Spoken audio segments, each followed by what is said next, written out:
안녕하세요. 경제 전문 채널 은호레터의 은호입니다. 2월 12일 수요일 전달드릴 뉴스를 간단히 살펴보겠습니다. 화요일 미국 증시는 연준 의장 제롬 파월의 발언과 미 정부의 관세 정책, 기업 실적 발표 등의 영향을 받으며 혼조세로 마감했습니다. AI 채택이 빅테크를 넘어 S&P 500 전체 기업으로 확산하며 비빅테크 기업들의 실적 전망도 개선되고 있습니다. 미국 부통령 제2기 벤스가 AI 반도체 생산을 미국 내에서 강화하겠다는 발언을 하면서 인텔 주가가 상승했습니다. 애플의 비치가 파워비치 프로 2를 출시했습니다. 드론 및 방산 기술 기업 안드릴이 미 육군의 증강현실 전투 고글 개발 및 생산을 마이크로소프트로부터 넘겨받을 예정입니다. 애플이 중국 내 아이폰 AI 기능 강화를 위해 알리바바와 협력했습니다. 메타가 한국 AI 반도체 스타트업 퓨리오사 AI 인수를 위한 협상을 진행 중입니다. 테슬라 주가가 5거래일 연속 하락하며 3개월 내 최저치를 기록했습니다. 자세하게 하나씩 살펴볼까요? 화요일 미국 증시는 연준 의장 제롬 파월의 발언과 미 정부의 관세 정책, 기업 실적 발표 등의 영향을 받으며 혼조세로 마감했습니다. 파월은 상원 청원회에서 경제가 여전히 견조하고 물가가 목표 수준보다 높기 때문에 금리 인하를 서두를 필요가 없다고 밝혔습니다. 이에 따라 10년물 국채 금리는 4.54%로 상승했으며 시장은 올해 단 한 차례의 금리 인하만을 반영하는 분위기입니다. S&P 500 지수는 0.03% 상승하며 거의 변동이 없었고 나스닥은 0.36% 하락했습니다. 반면 다우지수는 0.28% 올랐습니다. 기술주는 대체로 부진했으나 애플이 중국 내 AI 기능 개발을 위해 알리바바와 협력한다는 소식에 2.2% 상승했습니다. 반면 테슬라는 6.3% 하락하며 시장 약세를 주도했습니다. 이날 시장은 미 정부의 관세 정책 변화에도 주목했습니다. 도널드 트럼프 대통령은 모든 철강 및 알루미늄 제품에 25%의 관세를 부과하는 행정명령에 서명했고 유럽연합은 이에 대한 보복 관세를 경고했습니다.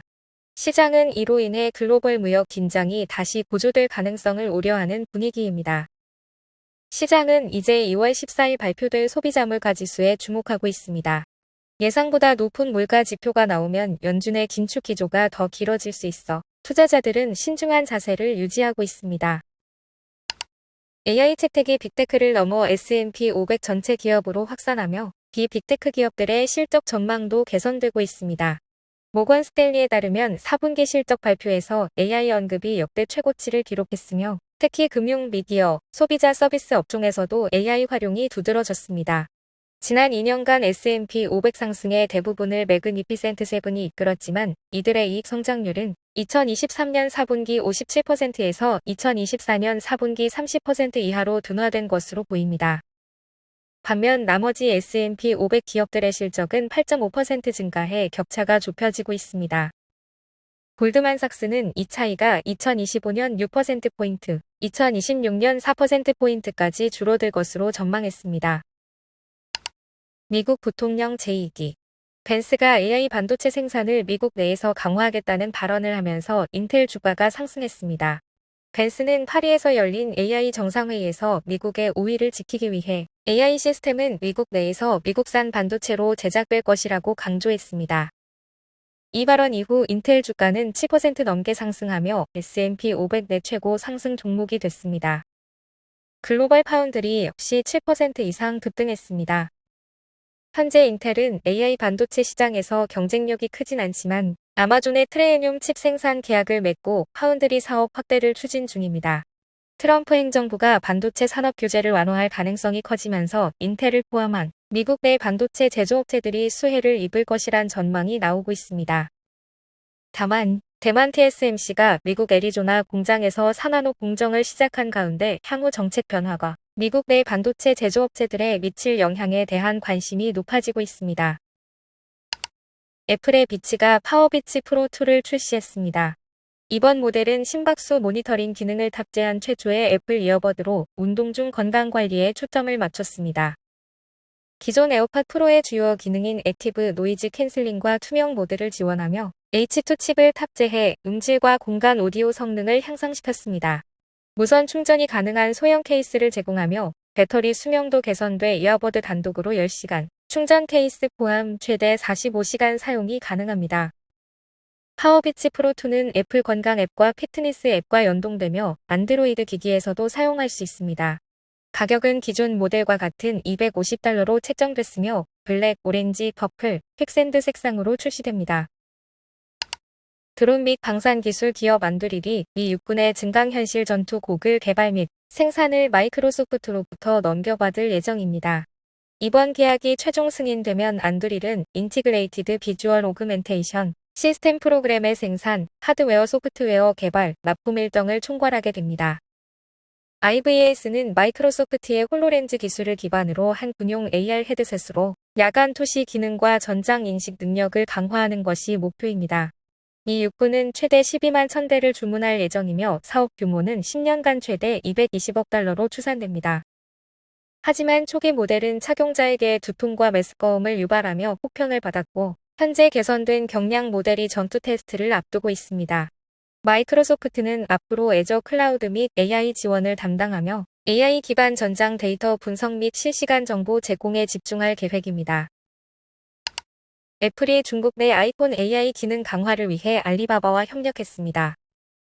이는 애플이 중국 시장에서 화웨이 등 로컬 경쟁사에 밀려 점유율을 잃고 있는 상황에서 돌파구를 마련하려는 전략으로 보입니다. 애플은 당초 바이두를 주요 AI 파트너로 선정했지만 바이두의 AI 모델이 애플의 기준을 충족하지 못하면서 텐센트, 바이트댄스, 알리바바, 딥시크 등의 모델을 검토했습니다. 결국 알리바바를 최종 선택했으며 두 회사는 공동 개발한 AI 기능을 중국 당국의 승인을 위해 제출한 상태입니다. 이번 협력에는 알리바바가 보유한 광범위한 사용자 데이터가 중요한 역할을 한 것으로 보입니다. 애플은 이를 활용해 보다 개인화된 AI 서비스를 제공할 계획입니다.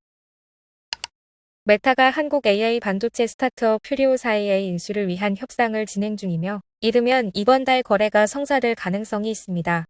이번 인수를 통해 엔비디아 GPU 부족 문제를 해결하고 자체 AI 칩 개발을 강화하려는 전략으로 보입니다. 퓨리오사 AI는 전 삼성 엔지니어 백준호 대표가 설립한 기업으로 RNGD 칩을 개발했습니다. 이 칩은 엔비디아 H100 대비 전력 효율이 3배 뛰어난 성능을 갖췄으며 2025년 하반기 양산을 목표로 하고 있습니다. RNGD는 메타의 라마2 및 라마3 같은 대형 AI 모델을 처리하도록 설계됐습니다. 퓨리오사 AI는 네이버와 DSC 인베스트먼트 등으로부터 약 1억 1,500만 달러 규모의 투자를 유치했으며 AI 반도체 분야에서 주목받는 기업입니다. 테슬라 주가가 5거래일 연속 하락하며 3개월 내 최저치를 기록했습니다. 올해 들어 13% 하락했으며 대선 이후로는 18% 하락한 상태입니다. 주요 원인으로는 전기차 및 자율주행 경쟁 심화, 글로벌 수요 둔화, 일론 머스크의 오픈 AI 인수 시도 등이 있습니다. 오펜하이머는 머스크의 오픈 AI 인수 추진이 단기적인 관심 분산 요소라며 이로 인해 테슬라의 중요한 과제들이 뒷전으로 밀릴 위험이 있다고 지적했습니다. 캘리포니아와 유럽에서의 판매 둔화가 이어지는 가운데 중국 비아디가 자율주행 기능을 대부분의 모델에 무료로 추가하면서 경쟁이 더욱 치열해졌습니다. 테슬라는 올해 저가형 EV 출시 및 로보택시 사업을 본격화해야 하지만 머스크의 정치 활동과 오픈 AI 인수 시도가 소비자 및 직원들에게 부정적인 영향을 미칠 수 있다는 우려도 나오고 있습니다. 시장에서는 주가가 $315 부근에서 추가 지지선을 형성할 가능성이 거론되고 있습니다. 오늘 전달해드릴 뉴스는 여기까지입니다. 은호레터는 투자 권유가 아닌 정보 제공을 목적으로 하며 투자 판단은 구독자 본인의 책임입니다. 들어주셔서 너무 감사드리고 은퇴하는 그날까지 파이팅입니다. 도움이 되셨다면 좋아요와 구독 부탁드립니다.